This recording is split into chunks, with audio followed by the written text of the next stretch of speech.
Hi there, and welcome to session 4 of History of Healing.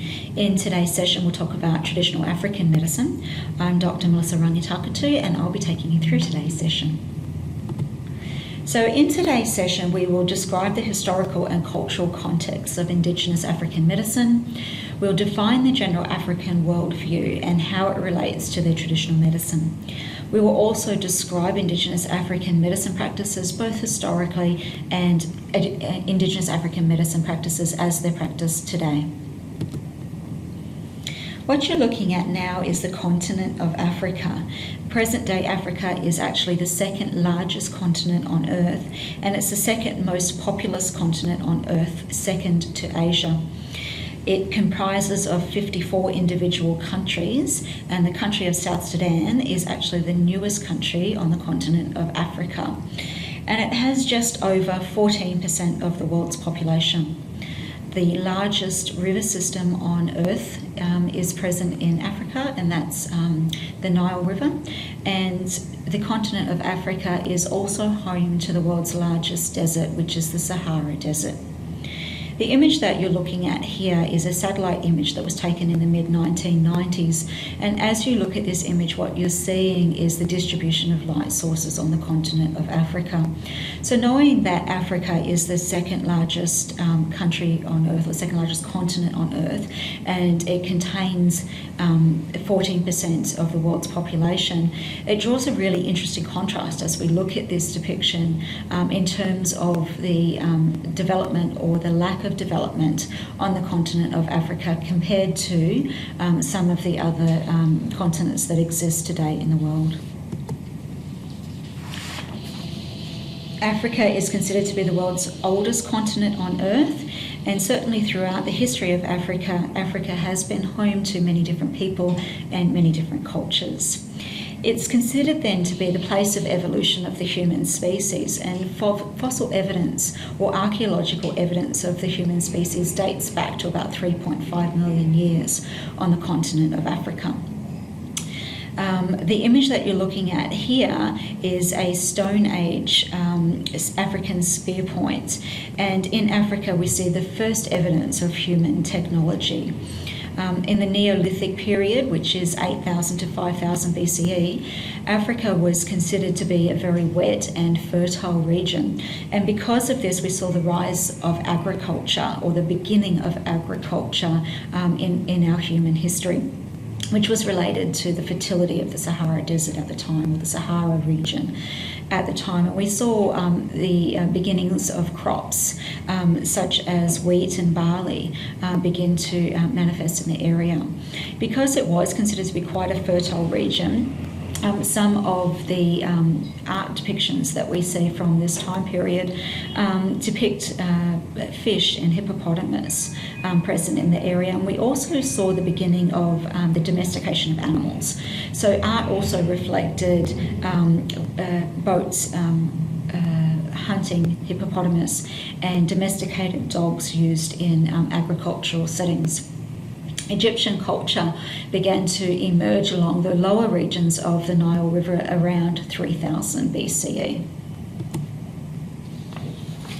But what we're really going to be talking about today is sub-Saharan Africa and the developments in Africa from about 2000 BCE onwards. So from about 2000 to 500 BCE, we saw Bantu tribes beginning to migrate and settle into sub-Saharan Africa.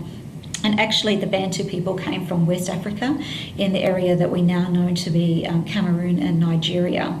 And what we know of the migration of human beings throughout history tells us that this is probably the largest migration pattern in human history that we know of, at least. So we also saw the development of iron smelting during this period, and this saw the rise of metal tools in the southernmost portion of Africa, and also the development of weaponry. The first kingdoms in Africa developed along the sub-Saharan region during this time period. Around 1550 to 300 BCE, we saw a rise in maritime trade by the Phoenicians, and the Phoenicians were from the area of Lebanon, and they traded across the Mediterranean. in about 500 BCE, we saw the Persians begin to introduce camels to the Egyptians, and we think that this increased the trade in the area between North and South Africa because mobility was enabled during this period. So some of the increases in trade were around ivory, salt and precious metals.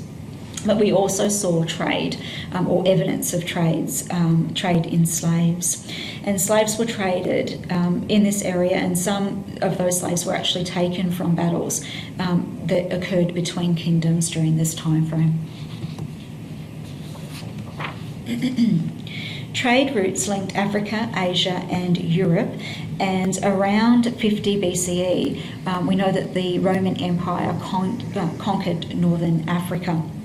And the Roman Empire conquered in this region for about 400 years. The Arabs moved into the area then with the collapse of the Roman Empire. Kingdoms traded with the Arabs in gold and again in slaves. And around the 9th century of the Common Era, Arabian trade missions increased in northeast Africa. And around 15th century of the Common Era, we also saw European trade exploration by the Portuguese, the Spanish and the English. And this was for profit. Again with the 16th century transport of slaves, again for profit to the Americas. The image that you're looking at here is the route of slave trade in the Middle Ages, which was controlled by the Arabs at that time. So just to put a cultural context or a cultural light in our consideration of the continent of Africa or the history of Africa and the development of the African worldview. And we know that Africa has a very long history, and therefore that leads to quite a diverse cultural tapestry of the region. There were influences of Arabic cultures, Asian cultures, Mediterranean, and also towards the 16th century onwards, more so of a European influence. All of Africa has been influenced by colonisation, except Ethiopia and Liberia, and we'll see a map of that in a moment. But before colonisation, Africa actually had approximately 10,000 different states, and these different states had autonomous groups, they had autonomous cultures, and they also had autonomous language. So there was quite an impact of colonialism, which influenced traditional ways of knowing and also had an influence on the traditional medical systems. And particularly in the area of health and democracy was mostly impacted with the rise of colonisation. Slavery, capitalism and colonialism influenced the African development throughout history, and also has influenced the African medicine practices that we see in the region today. So what you're looking at here are maps that depict the independence, but as well as the colonisation of Africa as a continent. And on the left, the map is dated back to 1940, and it shows the modern borders of the country, of the continent, in terms of our perception of modern borders of those countries as they exist now. And the colours indicate the areas of colonisation.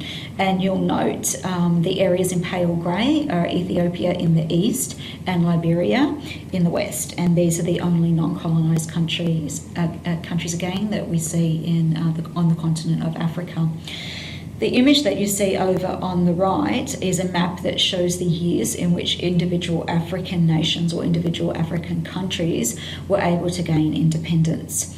And I want you to note that some of these countries didn't gain independence until the 21st century.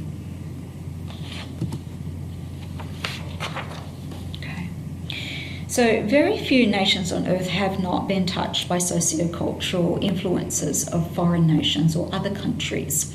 So while we consider that Africa is the oldest continent on earth, it is also considered to be the world's poorest continent and the world's most underdeveloped continent on earth. And that was shown to us earlier with that satellite image. Africa has about 2.4% of the world's gross domestic product. Okay, so knowing these things, can you name two economic factors that influence the early development of African culture? And can you name two early cultures or two early civilizations that were factors in shaping the early African landscape? And I want you to think as well what impact Roman, Arabian and European colonisation might have had on Indigenous African cultural development. See you in the next session.